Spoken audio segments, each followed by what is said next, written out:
আমার আজকের রেসিপি সর্ষে বেগুন দিয়ে কাঁচা ইলিশের তেল ঝাল রেসিপি। এখন ইলিশ সারা বছরই পাওয়া যায়, তবে বর্ষার ইলিশের একটা স্বাদই আলাদা, আর সেটাই আজকে আমি তোমাদের সাথে শেয়ার করছি। বন্ধুরা নমস্কার, বন্ধুরা কিচেন কাবিংসে সকলকে স্বাগত জানিয়ে শুরু করছি আজকের রেসিপি। আর দেখতেই পাচ্ছ কতটা লোভনীয় হয়েছে। আশা করছি রেসিপিটি সকলের ভালো লাগবে, সকলের মন জয় করতে পারবে। ভালো লাগলে লাইক কমেন্ট শেয়ার করার অনুরোধ থাকলো। পাশে থাকা বেল আইকনটি প্রেস করে সঙ্গে থাকবে নেক্সট রেসিপি দেখার জন্য। আর ভিডিওটি স্কিপ না করে লাইক দিয়ে দেখা শুরু করো বন্ধুরা। আর নতুন বন্ধুদের জানাই সাদরে আমন্ত্রণ, পুরনো বন্ধুদের সঙ্গে থাকার জন্য অসংখ্য ধন্যবাদ। তাহলে দেখতে থাকো আজকের রেসিপি, সঙ্গে থাকো। আমি এর জন্য নিয়ে নিয়েছি 9 পিস ইলিশ, ভালো করে ধুয়ে নিয়েছি। আর নিয়ে নিয়েছি বেগুন, এদিকে সর্ষে পোস্ত বেটে নিয়েছি, আর নিয়ে নিয়েছি কাঁচা লঙ্কা আর কালো জিরে। এবারে মাছটাকে আমি একটু নুন হলুদ মাখিয়ে একটু ম্যারিনেশন করে নিচ্ছি। মাছটাকে কিন্তু আমি ভাজবো না, একটু কাঁচাই রান্না করব আজকে। আমি এর আগে ইলিশ মাছ ভেজে রান্না করেছি, তবে কাঁচা ইলিশের একটা স্বাদই আলাদা। তাই আমি আজকে তোমাদের সাথে কাঁচা ইলিশের রেসিপি শেয়ার করব। আর খেতেও দুর্দান্ত হয়েছিল। মাছগুলোকে আমি ভালো করে নুন হলুদ মাখিয়ে নিচ্ছি। প্রত্যেকটা মাছই দেখো আমি নুন হলুদ মাখিয়ে নিয়েছি। আর ইলিশ মাছ কিন্তু বেশি ধুই না, তোমরা সবাই জানো বন্ধুরা। আমি একবার ধুয়ে নিয়েছি। এবারে আমি কড়াইতে সরষে তেল দিয়ে দিচ্ছি। রান্নাটা অবশ্যই সরষে তেলে করব। তেলটা গরম হলে আমি ভালো করে নেড়ে চেড়ে নিচ্ছি। আর দিয়ে দিচ্ছি একটু স্বাদ মতন লবণ আর পরিমাণ মতন হলুদ গুঁড়ো দিয়ে আমি বেগুনগুলোকে একটু আগে ভেজে নিচ্ছি। লাল লাল করে বেগুনগুলোকে আমি ভেজে নেব। ইলিশ বেগুনের তো একটা স্বাদই আছে আলাদা। এটা একটা বেঙ্গলি ট্র্যাডিশনাল রেসিপি। এটা যে কোনো অনুষ্ঠান বা ঘরোয়া অনুষ্ঠানে আমরা করে থাকি। দেখো বেগুনগুলো এক পিঠ ভাজা হয়ে গেছে, উল্টো পিঠটাও আমি একইভাবে ভেজে নিচ্ছি। সব বেগুনগুলোকেই লাল লাল করে ভেজে নিচ্ছি। তোমরা চাইলে মাছটাকে ভেজে নিয়েও করতে পারো, তোমাদের পছন্দ মতন করবে। তবে কাঁচা ইলিশ একবার খেয়ে দেখবে বন্ধুরা, দুর্দান্ত লাগে। দেখো পুরো বেগুনটাকে আমি লাল লাল করে ভেজে নিয়েছি দু পেটি। এবারে আমি বেগুনটাকে তুলে নেব। বেগুনগুলোকে একটা ঝাঁঝরির সাহায্যে এবার আমি তুলে নেব। পুরো তেল ঝরিয়ে বেগুনগুলোকে আমি তুলে নিচ্ছি। আর এই তেলের মধ্যেই আমি ফোড়নে দিয়ে দিচ্ছি একটু কালো জিরে, আর দিয়ে দেবো চেরা কাঁচা লঙ্কা। 5-6টা চেরা কাঁচা লঙ্কা আমি দিয়ে দিচ্ছি। তারপরে আমি ভালো করে একটু নেড়ে চেড়ে নিচ্ছি একটা ফ্লেভার আসার পর্যন্ত। এমনি কালো জিরে কাঁচা লঙ্কার একটা দারুণ ফ্লেভার আসে।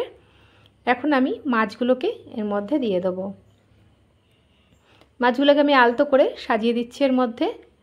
যেহেতু আমি কাঁচা মাছ রান্না করব, তার জন্য মাছটাকে আমি এমনি ভেজে নিলাম না, আমি একদম ডাইরেক্ট একদম তেলের মধ্যে দিয়ে দিলাম ফোড়ন দিয়ে। এক ফোড়নেই আমি বসিয়ে দিলাম।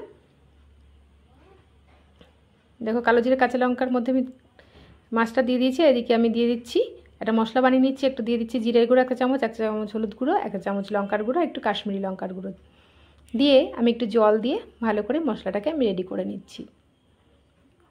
এবারে আমি এটাকে সাইডে রেখে দিলাম। এদিকে সর্ষে পোস্তটাও আমি আগের থেকে বেটে নিয়েছি। দেখো মাছগুলোকে আমি একটু উল্টে দিচ্ছি এই কালো জিরে কাঁচা লঙ্কার তেলের মধ্যেই।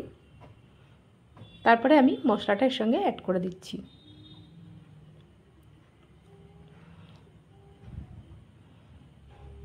এবারে আমি এর মধ্যে মশলাটা দিয়ে দেবো। জিরের গুঁড়ো, লঙ্কার গুঁড়ো, হলুদ গুঁড়ো দিয়ে যে মশলাটা আমি রেডি করে রেখেছিলাম সেটা দিয়ে দিলাম। তারপরে আমি ভালো করে নেড়ে চেড়ে নিচ্ছি। দেখো এখনই কালারটা কত সুন্দর লাগছে দেখতে। তারপরে আমি একটু নেড়ে চেড়ে আর দিয়ে দেবো যে সর্ষে পোস্তটা আমি রেডি করে রেখেছিলাম আগের থেকেই বেটে, সেটা আমি দিয়ে দিচ্ছি।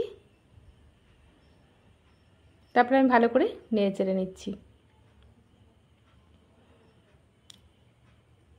আর এর মধ্যে এবার আমি একটু জল অ্যাড করে দেবো। আর এর মধ্যে দিয়ে দেবো একটু স্বাদ মতন লবণ। লবণটা যেহেতু এখনও পর্যন্ত আমি দিইনি, তেলের মধ্যে একটুখানি প্রথমেই আমি লবণ দিয়েছিলাম, তাই লবণটা আমি এখন অ্যাড করব। আর এই দেখো বেগুনগুলোকে, ভাজা বেগুনগুলোকে আমি এর সঙ্গে দিয়ে দিচ্ছি, অ্যাড করে দিলাম। কালারটা কত সুন্দর এসেছে বন্ধুরা দেখো। আর দিয়ে দিচ্ছি সঙ্গে চেরা কাঁচা লঙ্কা কয়েকটা, আর স্বাদ মতন লবণটা দিয়ে দিচ্ছি।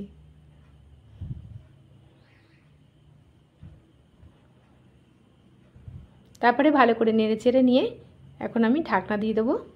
আমি 12 মতন আমি ঢাকনা দিয়ে দিচ্ছি। 12 মিনিটের জন্য ঢাকনা দিয়ে দিয়েছিলাম, ফিরে আসছি 12 মিনিট পর। দেখো এবার আমি ঢাকনাটা খুলে দিয়েছি, গ্যাসটা অফ করে।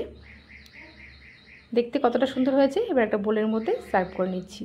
এটা গরম গরম ভাতের সাথে দুর্দান্ত লাগে বন্ধুরা।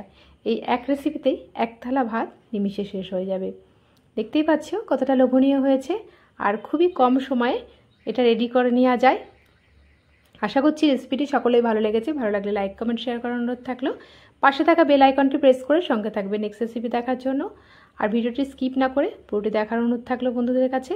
আজকের মতন এইটুকুনি, আবারও আসবো নতুন নতুন রেসিপি নিয়ে। নেক্সট রেসিপির আমন্ত্রণ জানিয়ে এখানেই বিদায় নিলাম। ধন্যবাদ।